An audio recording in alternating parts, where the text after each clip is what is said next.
Hey guys, my name is Tana, and yes, I don't have mustache now. Shaved it for the first time in a long time, and this is my Boxster 986 2.7, which sadly must go. I am selling this car. If you want, hit me up. But today, I'm gonna talk about this tire pressure. Now, if you go to tire shops, and again, tire shops, my God, most tire shops will get this wrong. They'll pump the tires up to 35, 38, even 30, 36, as a blatant, flat out, same PSI across all four tires kind of situation. And in most cars, it's fine. In most cars, but performance cars, BMW, there is an issue with weight because the weight in the front and the rear is different because there's a rear diff, there is an engine in the front. The weight balance is just different, and more so in a Boxster. You get the pressure wrong, the car will act funny. That's where pressures are important. Now I want to show you this. You may not know this. A lot of Porsche owners, they go and pump the tires and they go like, let's do 35 all around, 35 and they or 40, and they do all four corners and they're done. I want to show you this. You may have seen this, but ignore this. Look at this. This is the official tire pressure reading or guideline for a Porsche. Now I'm on 18-inch over here on the front. As you can see there, these are 18-inch rims. And if you look at your car, so on an 18-inch or 225 40 18 in the front and 265 35 18 on the rear, I got a slightly wider tire in the rear.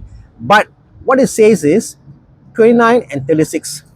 So if you look here, 29 sits about here, just about 200 psi, okay, sorry, 200 kPa, okay, and 36 sits about here, which is about 270 80 around there. Getting it right is very important, because if we don't get it right, what happens is the car will sit funny.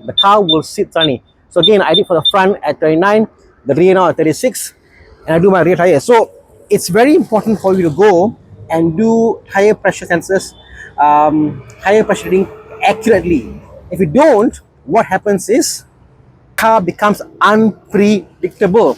Now, what can you do to avoid this? Now, you can get PPM sensors installed on your car. That's a good idea. But in addition to PPM sensors, I suggest you getting a small gauge where you can go and actually check the pressure on your own. Now, I'll leave a link down below what I like, what I've used and what I like. One is a TPMS reader you can install in your car for very cheap, and the other one is actually a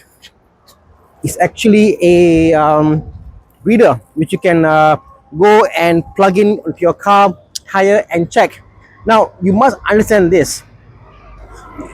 It's always good to have two ways of backing up your reading: a manual pressure reader and an electronic one. There's no harm. These things are very cheap. Buy it, test it, and once you drive the car and you test on different readings, you will see it makes a lot of difference. Now, question: people say tires get old, and when tire gets old, they become soft. What about then? Well, what I do is, as my tires get a bit older, I actually pump up my PSI a little bit more. So right now, mine is 29 on the front and 36 in the rear.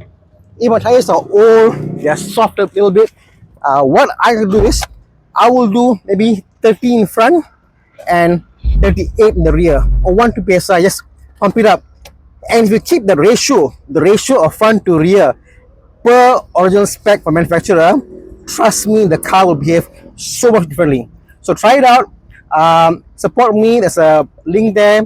Buy the devices. Check your own car manually when it's cold, when it's hot. Check whether the pressure reading on the meter is on the that fuel, that air pump thing is correct, because I've also seen that gauge is wrong. That gauge goes to many people, and when it's wrong, you get wrong tire pressure on your car itself. So yeah, have a backup reading, guys. It makes a difference. Cheers.